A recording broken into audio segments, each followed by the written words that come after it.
एक नदी के किनारे उसी नदी से जुड़ा एक बड़ा सा जलाशय था। जलाशय में पानी गहरा होता है, इसलिए उसमें काई तथा मछलियों का प्रिय भोजन जलीय सूक्ष्म पौधे उगते हैं। ऐसे स्थान मछलियों को बहुत रास आते हैं। उस जलाशय में भी नदी से बहुत सी मछलियां आकर रहती थी। अंडे देने के लिए तो सभी मछलियां उस जलाशय में ही आती थी। वह जलाशय लंबी घास व झाड़ियों द्वारा घिरा होने के कारण आसानी से नजर भी नहीं आता था। उसी में 3 मछलियों का झुंड रहता था। उसके स्वभाव बड़े ही भिन्न थे, लेकिन वो तीनों सहेलियां थीं। अन्ना संकट आने के लक्षण मिलते ही संकट टालने का उपाय करने में विश्वास रखती थी। प्रत्यु कहती थी कि संकट आने पर ही उससे बचने का प्रयत्न करो। यद्दी का सोचना था कि संकट को टालने या उससे बचने की बात बेकार है। करने कराने से कुछ नहीं होता। जो किस्मत में लिखा है वह होकर ही रहेगा।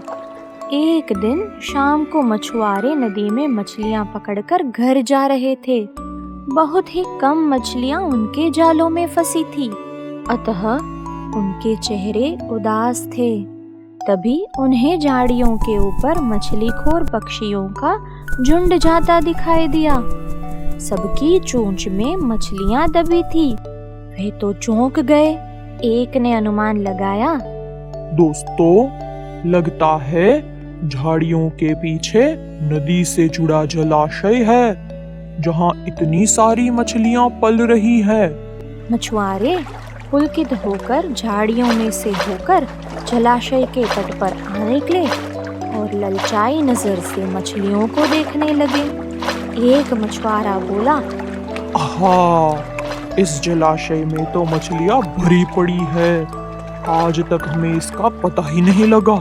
यहाँ तो हमें ढेर सारी मछलियाँ मिलेंगी।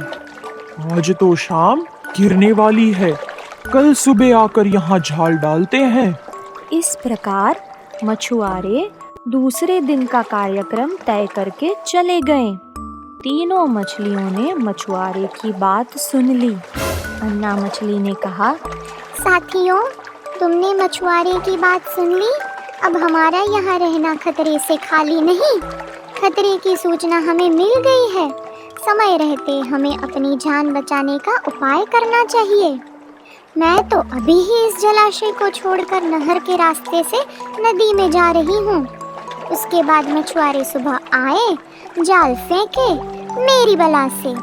तब तक तो मैं बहुत दूर अटखेलियाँ कर रही होंगी। प्रत्यु मछली बोली, तुम्हें जाना है तो जाओ, मैं तो नहीं आ रही। अभी खतरा आया कहाँ है जो इतना घबराने की जरूरत है। हो सकता है संकट आए ही ना। उन मछुआरों का यहाँ आने का कार्यक्रम रद्द भी तो हो सकता है। हो सकता है रात को उनके जाल चूहे कुतर जाए। हो सकता है उनकी बस्ती में आग लग जाए। भूचाल आकर उनके गांव को नष्ट कर सकता है, या रात को मूसलाधार बारिश आ सकती है और बाढ़ में उनका गांव बह सकता है। इसलिए उनका आना निश्चित नहीं है। जब वो आएंगे तब की तब सोचेंगे। हो सकता है मैं उनके जाल में फंसूं ही ना। यद्दी ने अपनी भाग्यवादी बात कही। भागने से कुछ नहीं होना। मछुआरों को आना है, वो आएंगे। हमें जाल में फंसना है, हम फंसेंगे। किस्मत में मरना लिखा है तो फिर क्या किया जा सकता है।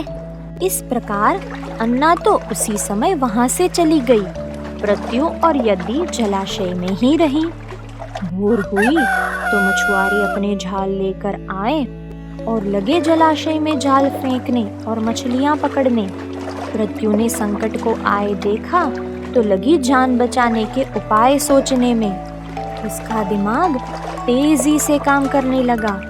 आसपास छिपने के लिए कोई खोखली जगह भी नहीं थी।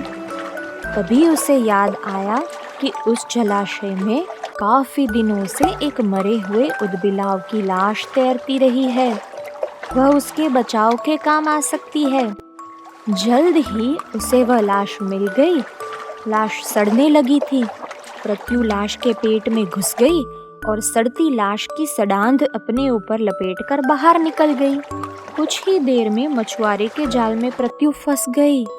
मछुआरे ने अपना जाल खींचा और मछलियों को किनारे पर जाल से उलट दिया। बाकी मछलियां तो तड़पने लगी, परंतु प्रत्यु दम साधकर मरी हुई मछली की तरह पड़ी रही। मछुआरे को सडांध का भपका लगा तो मछलियों को देखने लगा। उसने निश्चल पड़ी प्रत्यु को उठाया और सूंघा। आक! ये तो कई दिनों की मरी मछली है, सड़ चुकी है।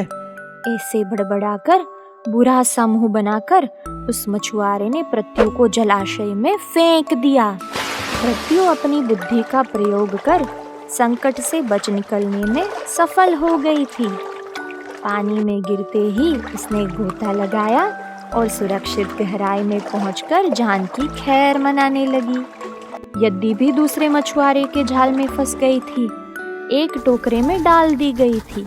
भाग्य के भरोसे बैठी रहने वाली यद्दी उसी टोकरी में अन्य मछलियों की तरह तड़प तड़प कर मर गई। सीख: भाग्य भी उन्हीं का साथ देता है जो कर्म में विश्वास रखते हैं और कर्म को प्रधान मानते हैं।